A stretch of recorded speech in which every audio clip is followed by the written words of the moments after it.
I am Lequita Brooks, your social impact speaker and strategist. Welcome to Social Impact Sundays at 6, where we have massive social impact that leads to massive income. And today we have Shandra Parks. She is a certified financial social worker. She loves social work, loves making an impact, loves helping individuals with their financial wellness so they can do all the things that they love to do. Welcome, Shandra. Thank you, Lequita. Thank you for having me to be here today. And just wanted to say, put a plug in. It is April is Financial Literacy Month. So this is definitely an on-time opportunity to have a conversation. So thank you. You are very welcome. So tell me, what inspired you to become a social worker? Well, actually, what inspired me to become a social worker, I was going to school. I originally started out to be a business major. So, of course, I'm taking financial accounting and classes, but my grades were not the best. And at the time, my family was like, look, we're paying a lot of money for you to go to school. So, we're going to need you to look at a different plan. So I ended up looking at social work and realized, wow, okay, I like working with people, and I was able to still graduate on time. And then by me being able to get my MSW, since I had graduated with an undergrad degree in social work, I was able to go advanced study and complete my master's in social work within 1 year. So that's how I actually got into social work, and I've been in social work ever since.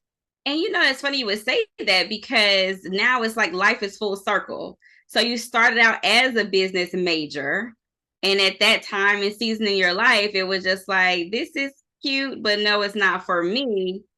You became a social worker, and now you're still incorporating those same things that was your original plan, business and finances. Yes, so that was the amazing thing, and that's what happened when I came along with financial social work studying, because I was trying to heal my own money story, my own money journey. So let me check out what financial social work was about. And when I started to look at, okay, that is much more than the dollars and the numbers that we often talking about, but it is really a holistic approach, really learning how to deal with the mindset and emotions behind our money decisions.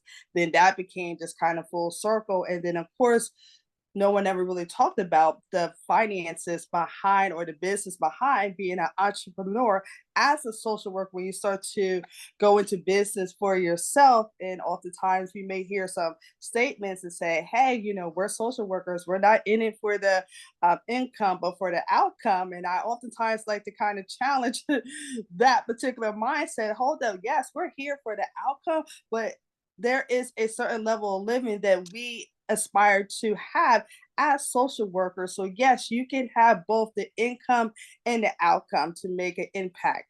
Exactly, because I'm all about making money and making a difference, because it's hard to make a difference when you can't pay your own mortgage. Right. And so we kind of have to kind of dispel that mindset and make sure that that thought is not taking resonance up in us, and say, you know what, I don't ascribe to that level of level of thinking. And what are some of those other outdated narratives that you're like, goodbye, good riddance forever in life? Um, Money doesn't grow on trees. Money grows on trees. This here, the scarcity mindset that there is not enough when there is complete abundance that is all around us. So I live from a place of abundance. My mindset comes from a place of abundance, and I begin to speak that which I do not see, but speak that into existence, because it does show up and manifest itself. And I was just having a conversation with a friend today, and I realized a couple of weeks ago, I was like, you know what? I have $5,000 in my bank account because I need this for something. And sure enough, within the past week, different objects, different practices, or different checks started to come. And when I looked at that particular total amount from the consulting projects that I was doing, it yielded together that amount that I had been saying for like the past couple of weeks. And I said, wait a minute, hold up. I said, let me just, step back. And I said, you know what? And then that was just a little encouragement for me. And it's like, okay, now I could now continue to dream bigger and speak bigger. But oftentimes you need to start at that small step and be consistent and believe that, and just not worry about how it was going to come together, but just believe it, and the next thing is to start to show up. So those are the things that I like to encourage individuals when it comes to working on your money story. Let's understand, what are our values, what are our emotions, what are our goals, what do we need to get there. And so working together, all of that combined together. Oh my goodness, you've said so much as far as having beliefs, speaking it into existence, and taking that first step. Because yes, you might want millions of billions, but hey, can we first get, you know, enough money in your bank account as your emergency fund in case anything Mhm. happens? Right. So it's really having that vision. What would you like your future money self to be?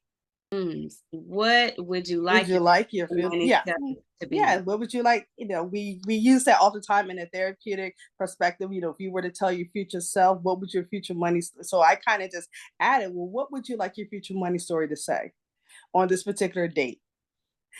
Write it down, close it up. Don't look at it again. When that date comes, open it up and see where you on that path, where you're on that particular journey. So that Mm. kind of gives you opportunities like, you know what, I'm telling myself in the future what I would like to see, where I would like to see myself to go. So that allows me to begin to put those practices, those disciplines, those philosophies in place so I can see myself there. Putting it into practice and basically working the plan, having the vision and just working it step by step by step. Exactly. So what would be something that you would say to someone who just feels like they're at a plateau? So it doesn't have to be someone that's impoverished. It could be somebody who's at 100,000, but they're like, I desire to get to half a meal. So what would you say to them when they just feel like they're just stuck where they're at? And stuck doesn't have to mean that they're impoverished. It could just mean that they're just stuck. They can't get to that next. So definitely the first thing that I would like to, I encourage individuals to want to step back, pause, take a deep breath, breathe in and breathe out. Okay. One that I recognize I'm stuck. Let's begin to now pull back the layers of what is that feeling that is associated with why am I feeling stuck? Where's that, coming from? And what is it I need to do to kind of have myself become unstuck? And where is it that I want to go? So if it is that half a meal and I'm here, then what are the things in my particular plan? It may mean I just need a new strategy to get unstuck. And so we oftentimes utilize the same strategy over and over again, where sometimes it means to take back, look at it and see, you know what, I may need another strategy to get to where I'm going. And that's the purpose, because we oftentimes are growing, we are evolving. So the same way that I might have did something 5 or 10 years ago may not be the way that I need to use today and to move forward. And that is okay to be able to change your strategies, because that's a part of having a toolbox. And so you think about it, as we begin to grow, what I may need at 20 years old in my particular wealth plan is going to look different at 35 if my family has grown some and now there's children. So now I got to employ a different strategy, which may look different when I hit 50 or 55. So as long as the basic foundation is there, it's like saving, investing, those are the basics. But how I save and how I invest is going to look a little different depending on what is happening in my life at that moment in time. And where I'm stuck is I need to pause, I need to reflect and look back. And then if there's a different person that may be able to help me to get unstuck. And when you're working with your clients, because I know you have a coaching program on their wealth plan, what are some of those things that's incorporated in the wealth plan that you all, I guess, include when So you're working with your clients? So my strategy is always looking at the mindset. What is your vision? What is your philosophy? Looking at that particular, goal. What is your outlook? What is your financial house? If you were to envision this, what is that mindset? What are your thoughts, or what are you thinking around that? Then the second part, I look at individuals in terms of the emotions, because money at times and talking about money can be emotional. There's thoughts of feelings. So really being able to recognize and understand those emotions to ensure that they may not sabotage us from a particular goal. So what I mean by that, oftentimes you might have heard the term retail therapy. And oftentimes you might have utilized the term retail therapy. It's like, oh, I got a little extra coins in my pocket today. Oh, I might go out and see my favorite store and buy something that I really like, that either it was planned for or it wasn't planned for. But in that moment of retail therapy, that moment of shopping, we felt better in that particular moment. It's making sure that in that shopping experience that it does not derail you or sabotage you from your particular goal. The other way that that shows up is I may be feeling down or I may be here feeling, and so I may try to self-soothe by either doing like retail therapy, or I may say, you know what, I'm going to go out with some friends, I'm going to, eat. So being able to, yes, so it's the small foxes that they say that may trip us up. So just being mindful of how our emotions. And so we talk about that and being okay to give space to when I'm tracking my numbers for my saving plan, being able to track and say, okay, well, how was I feeling this day? And begin to see and notice if there was a particular pattern in my spending. The days that I'm doing well, I'm excited. There wasn't too much spending going on because I was being consistent. I was following the plan. But those days that I noticed that I might have been disappointed or I might have been angry, I realized within my spending that I might have spent a little bit much more. So then we can look at that and say, okay, what are some strategies that we can put in, place to make sure that we're able to have those self-care, boundaries. And then we know I go through because it's a feeling, then it's a space of we got to learn to move our bodies. Physical exercise is definitely part of a wealth building plan. People say, well, how does that fit in? Well, you heard the term that health is wealth. So if I say I want to be this wealthy person, I want to make sure that I'm healthy to receive all the wealth that I'm talking about in a particular space. So it does good for our bodies to have some type of movement. And then we can look at these particular numbers in terms of what are the strategies around debt management, what is the strategy around improving credit, what is the strategy around savings, what is the strategy around investing. So now that you have that all that information, that you can now connect with a wealth planner or a wealth advisor, because I'm not a financial advisor, so that's out my scope. But I want to make sure that you're armed with enough information from the behavioral side that when you meet with a financial advisor, you understand the numbers and that you know how to go in there and speak intelligently to make your money maximize for you. Whew, you said a mouthful, and I definitely can relate to eat therapy. I feel like that's more of my go-to. It's like, you know what? I'm just gonna celebrate myself, just go out to eat, even though I just bought groceries. Right.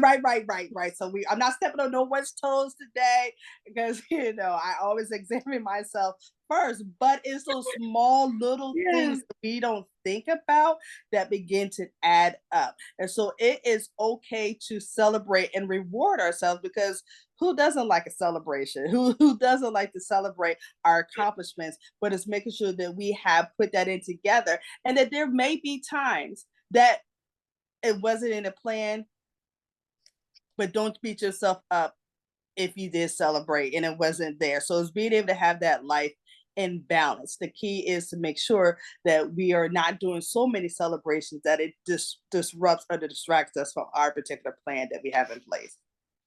Okay, so it's okay to celebrate, but Right, being mindful and budget right. the celebration. So what's next for you? Actually, what is next for me is definitely continue to share this message of financial, wellness really within the community, marginalized communities. We are still behind when it comes to the wealth gap.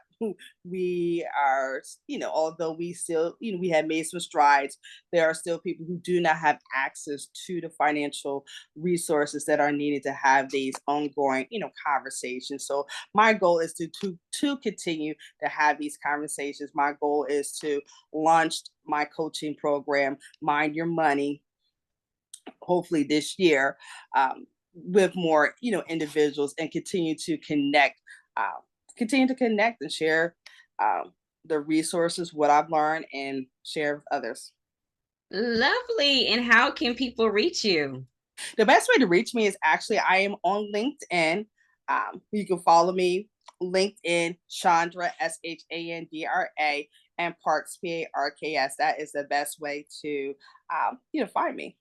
And I'm also, if you are in state of Maryland, I will put this plug in. I am the board president with the Maryland Council on Problem Gambling. So sharing information about gambling awareness, gambling health, gaming health, which is oftentimes within our community as looking as a solution to deal with some of the financial inequity or financial harm that we may have been addressed with. So that is another area that you will see me in, definitely advocating for gambling resources and advocacy work around in that area. Yes, to doing some advocacy. Well, I have truly enjoyed having you today, Shandra, for the social work movement. Yes, thank you for having me today. This was great, and look forward to being a resource or support to you in the future.